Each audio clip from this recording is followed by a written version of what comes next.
Hello everyone and welcome to part 2 of basics of civil engineering. दोस्तों मैंने basics of civil engineering का एक series start किया है जहां पे मैं आपको दूंगा वो सारे नॉलेज जो आपको एक सिविल इंजीनियरिंग होने के नाते आना ही चाहिए। एंड ये सारे के सारे नॉलेज आपको किसी भी टेक्स्ट बुक पे या फिर कोई भी लेक्चरर के थ्रू आपको इन्फॉर्मेशन अवेलेबल नहीं हो पाएगा। So that's why I have taken this initiative to bring to you the information which is very basic and much required for every civil engineer। चाहे वो गवर्नमेंट जॉब की तैयारी कर रहे हो, चाहे वो प्राइवेट सेक्टर में एक्सेल करना चाहते हो, कहीं भी आप काम करना चाहते हो, बेसिक्स आना ही चाहिए। So in first part we have covered 5 basic civil engineering skills and this is the second part of that video. आज के इस वीडियो को मैंने 2 पार्ट में डिवाइड किया है। फर्स्ट इज बेसिक कॉन्स्टेंट्स, क्या क्या इंपॉर्टेंट बेसिक कॉन्स्टेंट्स हैं जो आपको एज सिविल इंजीनियरिंग आना ही चाहिए। एंड सेकंड पार्ट में हम कवर करेंगे cement and concrete. Now cement and concrete एक ऐसा बेसिक कंपोनेंट है जो कि हर एक साइट पे यूज होता है, चाहे वो आप ब्रिज बना रहे हो, चाहे वो बिल्डिंग बना रहे हो, चाहे वो रनवे बना रहे हो, हर जगह पे सीमेंट एंड कंक्रीट का यूज होता है। And who am I to say this? I am Manas Dey, a civil engineer since past 11 years and IAS officer currently working as executive engineer in CPWD। And इस चैनल के through मैं सारे civil engineers को equip करना चाहता हूँ with important skills, with important knowledge जो आपके सिविल इंजीनियरिंग करियर को एक्सेल करने में आपको हेल्प करेगा। तो बढ़ते हैं आज के वीडियो के फर्स्ट पार्ट की ओर, which is basic constants of civil engineering. सबसे पहले जानते हैं सीमेंट के बारे में। एक बैग ऑफ सीमेंट हमारा कितना क्यूबिक मीटर होता है एंड कितना केजी होता है? तो एक बैग ऑफ सीमेंट 50 केजी होता है and it is 0.0347 cubic metre. Last video में मैंने बताया था कि सीमेंट को बैग्स में ही क्यों मेजर करना चाहता है। जस्ट इन केस आपने उस वीडियो को नहीं देखा है, आई हाईली रिकमेंड कि आप उस वीडियो को चेक करो। लिंक मैंने डिस्क्रिप्शन बॉक्स में डाल रखा है and then come back to this video. ना प्रीवियस वीडियो में मैंने बताया था कि सीमेंट को बैग्स में ही नापना चाहिए, बट जस्ट बिकॉज हम इसको बैग्स में मेजर करते हैं इसका मतलब ये नहीं कि हमें इसके कन्वर्जन्स नहीं आने चाहिए। सीमेंट को डिफरेंट यूनिट्स में जानना बहुत ही जरूरी है क्योंकि आप डिफरेंट यूनिट्स में ही सीमेंट को कंज्यूम करते हो। जब आप बैच मिक्स डिजाइन करते हो तो आपको सीमेंट को वॉल्यूम में चाहिए होता है। सिमिलरली कुछ ऐसे जगह होते हैं जहां पे आपको सीमेंट को केजीज में चाहिए होता है। इसीलिए ये जरूर जान के रखो कि एक बैग में 50 kg cement which is equal to 0.0347 cubic metre of cement. इसको अदरवाइज ऐसे भी बोल सकते हैं कि 1 क्यूबिक मीटर सीमेंट के लिए हमें 28.8 बैग ऑफ सीमेंट चाहिए होता है। ऑलराइट, सीमेंट के बाद नेक्स्ट इंपॉर्टेंट कांस्टेंट जो हम सभी को आना चाहिए वो है स्टील की डेंसिटी। तो स्टील की जो स्टैंडर्ड डेंसिटी हम लेते हैं दैट इज 7850 kg पर metre cube. To put it into perspective, 1 metre by 1 metre by 1 metre का अगर आप स्टील क्यूब बनाते हो तो इसका वजन होता है 7 tonne 850 kgs। That's heavy, right? Constants का नॉलेज होना इसलिए जरूरी है क्योंकि जब आप स्ट्रक्चर को डिजाइन करते हो तो उसका डेड लोड कैलकुलेट करना बहुत इंपॉर्टेंट होता है। एंड अगर आपको सीमेंट के, स्टील के यूनिट वेट्स नहीं पता होंगे तो you will not be able to calculate the weight, the dead load of your structure. Next important constant जो हमें जानना चाहिए वो है रीबार्स के डिफरेंट वेट्स। तो रीबार्स के डिफरेंट वेट्स के बारे में बस ब्रीफली मैंने प्रीवियस वीडियो में बताया था। एंड इसको नापने के लिए हमारे पास एक स्टैंडर्ड फॉर्मूला होता है and that is weight of any rebar diameter is equal to diameter of that bar divided by 162 where diameter will be in mm। यानी कि अगर 16 mm का बार है तो 1 मीटर 16 mm का जो बार होगा उसका वेट होगा 16 square divided by 162, that is 256 by 162। This will be the typical weight of 16 mm bar of size 1 meter। Similarly, different dia के कितने वेट्स होते हैं इसका टेबल मैंने ऑलरेडी डिस्क्रिप्शन बॉक्स में डाल रखा है। You can download it for free and use it for your education purpose. Different rebars के वेट्स के बाद नेक्स्ट इंपॉर्टेंट चीज जो आपको आना चाहिए वो है ब्रिक्स के डिफरेंट साइजेस। तो इंडिया में जो भी हमें ब्रिक साइजेस मिलते हैं जो मॉडुलर ब्रिक साइज बोला जाता है that is 19 centimetre by 9 centimetre by 9 centimetre. In other words you can tell 190 by 90 by 90 mm। Now ये जब हम यूज़ कर लेते हैं अपने प्लास्टर्ड सरफेस पे, ब्रिक मसोनरी सरफेस पे, तो वो साइज़ जब हम मान लेते हैं कि ये एक सरफेस है एंड इस पे हम नापने जाएंगे कि ब्रिक्स का साइज़ क्या होगा तो वो हो जाता है 20 centimetre by 10 centimetre by 10 centimetre. यानी कि ब्रिक जब तक लगा नहीं है उसका साइज़ 19 सेंटीमीटर बाई 9 बाई 9, जब लग जाता है तो उसका साइज़ हम जब मोटार को इंक्लूड करके बोलते हैं वो 20 centimetre by 10 centimetre by 10 centimetre बोलते हैं। इट इज़ बिकॉज जो हमारा बेड मोटार होता है, ये जो मोटार का जॉइंट होता है, this joint is 10 mm thick. So both sides में 10 mm का half ले लेते हैं. So 5 mm goes from each side and 19 becomes 20 centimeter. So हमेशा याद रखना modular brick size is 19 by 9 by 9. Standard brick size जो कि हमारा जब हमें निकालना होगा किसी भी एक सरफेस के ऊपर कितने ब्रिक्स लगे हुए हैं, उसके लिए जो स्टैंडर्ड ब्रिक साइज होगा that will become 20 by 10 by 10. हालांकि ऑल दिस थिंग्स जो मैं साइजेस बोल रहा हूँ these belong to red bricks. आजकल हम फ्लाई ऐश ब्रिक्स यूज़ कर रहे हैं, सीमेंट कंक्रीट ब्लॉक्स यूज़ कर रहे हैं, एएसी ब्लॉक्स यूज़ कर रहे हैं. फ्लाई ऐश ब्रिक्स के साइजेस भी 19 by 9 by 9 ही होता है, लेकिन जो कंक्रीट ब्लॉक्स होते हैं, सीमेंट कंक्रीट ब्लॉक्स, वो बड़े साइजेस में भी पाए जाते हैं, like 400 mm by 200 mm by 200 mm. एक एडवांटेज ये होता है बड़े साइज यूज़ करने की, नंबर ऑफ जॉइंट्स कम होते हैं. जैसे कि आप देख पा रहे हो इसमें काफ़ी सारे जॉइंट्स हैं. More the number of joints, more is the time taken to fill up the mortar and lay the bricks. अगर नंबर ऑफ जॉइंट्स कम हो जाएंगे तो डेफिनेटली टाइम टेकन कम हो जाता है एंड स्पीड ऑफ कंस्ट्रक्शन भाग जाता है.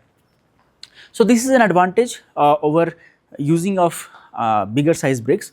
इसलिए हम कई जगह पे आजकल सीमेंट कंक्रीट ब्लॉक्स यूज़ कर रहे हैं जो कि बड़े साइजेस के भी यूज़ होते हैं.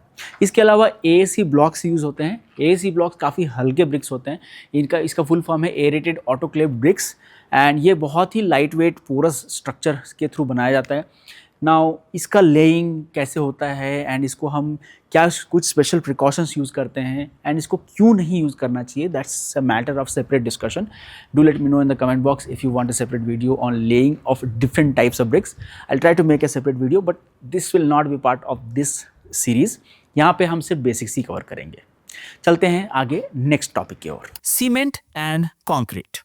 सबसे पहले हम बात करते हैं wet to dry concrete ratio क्या. Now wet to dry concrete ratio is 1.54. इसका मतलब ये है कि जो वेट कॉन्क्रीट होगा उसका वॉल्यूम अगर 1 क्यूबिक मीटर है तो dry volume of that concrete will be 1.54 cubic metre. ना कई सारे लोग इसको कंफ्यूज कर जाते हैं कि ये जो कॉन्क्रीट है जब ये सेट करेगा तो इसकी वॉल्यूम बढ़ जाएगी. ऐसा बिल्कुल भी नहीं है.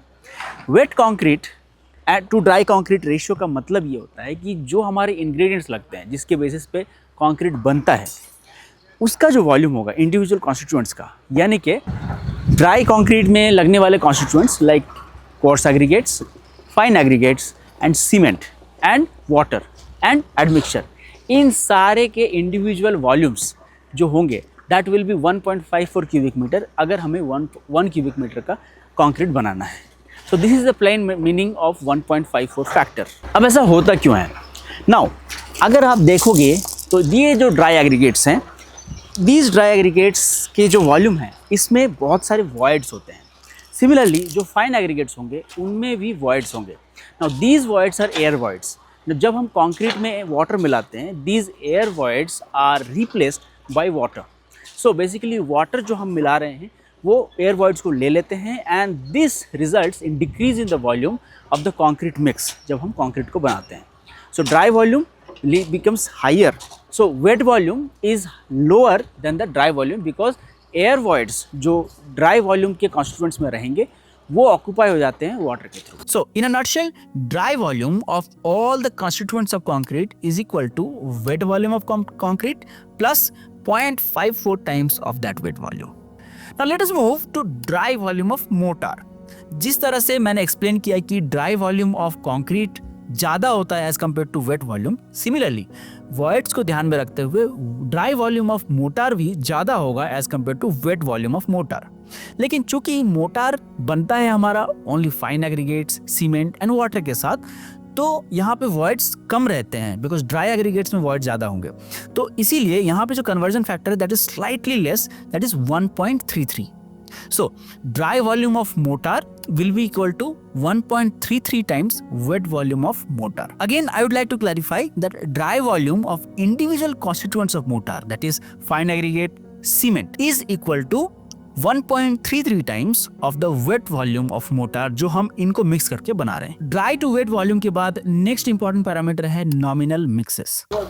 वैसे तो हम साइट पे डिज़ाइन मिक्स ही यूज़ करेंगे for any kind of concreting of any structural member, लेकिन फॉर स्मॉल वर्क्स और माइनर वर्क्स और अनइम्पॉर्टेंट वर्क्स जैसे कि पीसीसी हो गया, अगर हमें पीसीसी करना है तो वहाँ पे हम नॉमिनल मिक्सेस का यूज़ कर लेते हैं. ना नॉमिनल मिक्सेस M10 ग्रेड का होता है, M15 ग्रेड का होता है, M20 ग्रेड का होता है. जैसे कि हमारे सामने आप देख रहे हैं, दिस इज़ M15 ग्रेड, जो कि हम यूज़ करने जा रहे हैं फॉर अ PCC, जो हम लिफ्ट का बेस तैयार करते हैं उसके PCC का हम कर रहे हैं। उसके बाद हम राफ्ट डालने वाले हैं, तो उसके लिए हम PCC तैयार किए हुए हैं। And this kind of nominal mixes can be done without design mix also. ये जो नॉमिनल मिक्सेस हैं ये ऑलरेडी कोडिफाइड हैं, एंड सीमेंट का, फाइन एग्रीगेट का एंड कोर्स एग्रीगेट का जो रेशियो है ये प्री डिफाइंड होता है। जैसे कि M15 ग्रेड अगर आप यूज़ कर रहे हो तो 1:2:4 का रेशियो होता है, यानी कि cement is two sand is two coarse aggregate का जो रेशियो होगा दैट विल बी 1:2:4। सिमिलरली अगर आप M20 ग्रेड यूज़ कर रहे हो तो 1:1.5:3 का रेशियो होता है। एंड चूंकि ये कोडिफाइड है, without mix, design mix also you can prepare this grade of concrete by using these ratios. Nominal mix के बाद नेक्स्ट इंपॉर्टेंट पैरामीटर आता है वाटर सीमेंट रेशियो। ना वाटर हमारे कॉन्क्रीट में बहुत ज़्यादा इंपॉर्टेंट होता है, क्योंकि वाटर ही एक कंपोनेंट है जो कि केमिकल रिएक्शंस जो सीमेंट में होता है उसको स्टार्ट करता है। ना वाटर चूंकि केमिकल रिएक्शन स्टार्ट करता है, it should neither be too less nor be too high. IS 456 recommend करता है कि water cement ratio should be in the range of 0.4 to 0.6, यानी कि वाटर की मात्रा सीमेंट के कंपैरिजन में 40% to 60% हम डाल सकते हैं। इससे ज़्यादा डालेंगे तो concrete will become too liquid, और इससे कम डालेंगे तो concrete will become too dry for reactions to take place. Of course हम इस वाटर सीमेंट रेशियो को और फर्दर डाउन कर सकते हैं बाय यूज ऑफ एडमिक्सचर्स, लेकिन that's discussion for some other video. Okay, nominal mixes के बाद नेक्स्ट हम समझते हैं कि मोटार का कंजम्पशन डिफरेंट जगहों पे कितना होता है। सबसे पहले समझते हैं कि मोटार होता क्या है। देखो, मोटार एक मिक्स होता है ऑफ सीमेंट एंड सैंड। इन मिक्स को हम डिफरेंट रेशियोज में यूज करते हैं to get different desired strength, and इसको हम यूज करते हैं एडेशन के लिए, चाहे वो डिफरेंट ब्रिक्स को ज्वाइन करने के लिए हो, चाहे वो ब्रिक क्लैडिंग करने के लिए हो, या किसी भी टाइल क्लैडिंग करने के लिए हो। हर तरह के बॉन्डिंग एजेंट के लिए हम मोटार का यूज करते हैं। इनफैक्ट आज भी जब हम टेस्टिंग करने जाते हैं, मोटार का टेस्टिंग करते हैं, कंक्रीट का टेस्टिंग करते हैं, तो स्टैंडर्ड सैंड जो हम यूज़ करते हैं दैट इज़ इनोर सैंड ओनली। लेकिन साइट पे स्पेशली बड़े सिटीज़ में ये सैंड मिलना बहुत मुश्किल हो गया है, बिकॉज सैंड का कंजम्पशन बहुत हाई हो गया है, एंड इसको यूज़ करना आज के डेट में प्रैक्टिकली पॉसिबल नहीं है because of the high demand. So इसलिए हम क्या करते हैं, आजकल हम एम सैंड यूज़ करते हैं। एम सैंड क्या होता है? M sand is basically stone dust, जो भी हमारा क्रशर से जो पत्थरों को तोड़ के हम एग्रीगेट्स बनाते हैं, तो उसमें हमारा जो डस्ट बनता है that stone dust is M sand.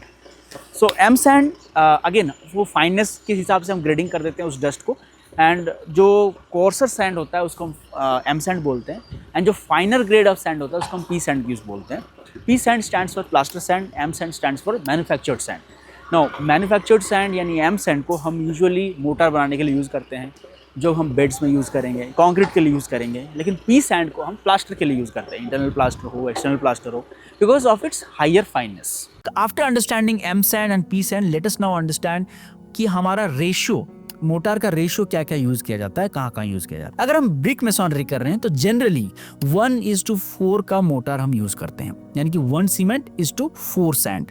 ये रेशियो यूज किया जाता है अगर हम ब्रिक मेसोनरी में यूज कर रहे हैं मोटार को। सिमिलरली अगर हम वॉल क्लैडिंग कर रहे हैं, चाहे वो टाइल्स को क्लैड करने के लिए या ग्रेनाइट को क्लैड करने के लिए, देन 1:3 का रेशियो यूज जाता है, 1 सीमेंट इज टू 3 सैंड। ये रेशियो यूज होता है for preparation of bed motors. And अगर हम प्लास्टर कर रहे हैं तो यूजुअली 1:6 का रेशियो फॉलो किया जाता है, यानी कि 1 सीमेंट इज टू 6 सैंड। यहाँ पे सीमेंट की मात्रा को कम किया जाता है, बिकॉज अगर हम ज़्यादा सीमेंट डालेंगे तो there will be chances of development of shrinkage cracks. आप कभी भी प्लास्टर में देखते होगे छोटे छोटे हनीकम जैसे क्रैक्स दिखते हैं, आपको लगता है मकड़े के जाला बन गया है। That cracks basically develop because of the shrinkage. There are other factors also for shrinkage, but having harder cement यानी कि more cement in the mix may result in shrinkage cracks also. Okay, mortar को समझने के बाद now let us understand कि plasters कितने type के होते हैं। देखो, प्लास्टर्स 6 mm का भी होता है, 12 mm का भी होता है, 15 mm का होता है, 18 mm का होता है, 20 mm का भी होता है। कहाँ पे क्या यूज करेंगे वो समझते हैं। सबसे पहले 6 mm प्लास्टर हम तब यूज करेंगे जब हमारा सरफेस RCC सरफेस है, जैसे कि रिटेनिंग वॉल हो गया और उसके ऊपर आपको प्लास्टर डालना है, या बीम्स हो गए या कॉलम्स हो गए वहाँ पे आपको प्लास्टर डालना है, या फिर रूफ्स हो गए जिसके ऊपर हमें प्लास्टर डालना है, तो वहाँ पे हम थिनर प्लास्टर यूज करते हैं, दैट इज 6 mm ओनली। अगर हम इंटरनल प्लास्टरिंग करने जा रहे हैं then generally we use 12 mm plaster. External plaster के लिए 12 mm भी यूज़ होता है, 15 mm भी यूज़ होता है, 18 mm भी यूज़ होता है, depending on the degree of protection required. Basically plaster क्या करता है? प्लास्टर आपको एक प्रोटेक्शन कोट देता है। Protection against what? जैसे कि आप अगर एक्सटर्नल में प्लास्टर कर रहे हो, अगर आप प्लास्टर नहीं करते हो, ओनली ब्रिक सरफेस रहता है, जब भी बारिश का पानी आता है that water gets absorbed into the walls and it will be visible in the form of seepage patches inside the wall. To prevent that, we provide a protection coat and that protection coat is plaster. Similarly other factors होते हैं, जैसे कि weather factors होता है, durability को बढ़ाने के लिए हम प्लास्टर का यूज़ करते हैं। It provides a shield against those external weather factors. तो जितना ज़्यादा हम मोटा शील्ड प्रोवाइड करेंगे उतना ही ज़्यादा प्रोटेक्शन मिलेगा हमें। नाउ 15 mm प्लास्टर वहाँ यूज़ करेंगे जहाँ पे हमें ज़्यादा प्रोटेक्शन चाहिए। जैसे कि अगर हम AAC ब्लॉक्स यूज़ करते हैं तो यूजुअली हम मोटा प्लास्टर यूज़ करते हैं, क्योंकि AAC block is more prone to water absorption. यहाँ पे हम 15 mm या 18 mm का प्लास्टर यूज़ करेंगे। अदरवाइज नॉर्मल ब्रिक्स अगर हम यूज़ करें तो 12 mm का प्लास्टर या 15 mm का प्लास्टर मैक्सिमम आउटसाइड में, इनसाइड में 12 mm का प्लास्टर ही यूज़ किया जाता है हमारे नॉर्मल बिल्डिंग्स में। नाउ इन प्लास्टर्स के लिए मोटार कितना रिक्वायर्ड होता है, let us understand that. For reference we will take 100 square meter of area. 100 square meter के एरिया में अगर आप 1:4 का प्लास्टर कर रहे हो तो आपको मोटार की रिक्वायरमेंट होगी 1.4 क्यूबिक मीटर। सिमिलरली 15 mm का अगर आप यूज़ कर रहे हो प्लास्टर तो आपका मोटार रिक्वायरमेंट हो जाएगा 1.7 मीटर क्यूब। 20 mm का यूज़ कर रहे हो तो 2 मीटर क्यूब। नाउ मोटार का रिक्वायरमेंट तो पता चल गया, बट अगर कोई आपसे पूछे कि मुझे इतने एरिया में प्लास्टर करना है एंड सीमेंट कितना रिक्वायर्ड होगा, उसके लिए भी एक एम्पिरिकल फार्मूला होता है जो आप हमेशा याद रख सकते हो कि अगर 100 स्क्वायर मीटर का आपको प्लास्टर करना है 12 mm का, तो आपका जो सीमेंट बैग्स रिक्वायर्ड होगा वो होगा 10 से 12 bag.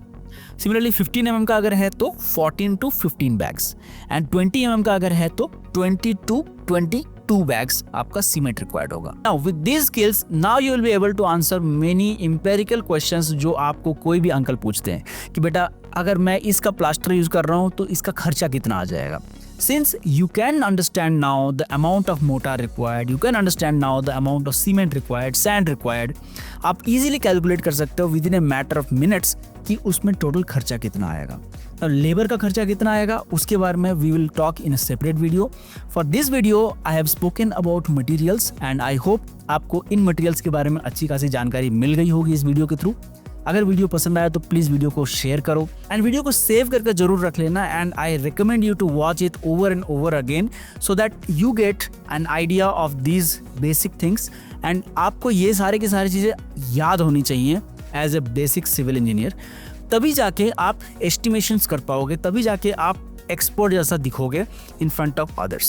So I hope this video will help you a lot and I'll bring more such videos in the series and for motivating me to make more such videos in this series, please video को like करो, subscribe करो मेरे channel को because these are the only motivating factors जो कि मेरे को इस वीडियो को बनाने में मदद कर रहे हैं। एंड शेयर करो अपने फ्रेंड्स के साथ ताकि वो भी एक्सपर्ट सिविल इंजीनियर बन पाए एंड हम सभी सिविल इंजीनियर्स एक अच्छी फ्रेटर्निटी बन के उभरे and we all become a good civil engineer. See you in the next video. तब तक के लिए bye bye.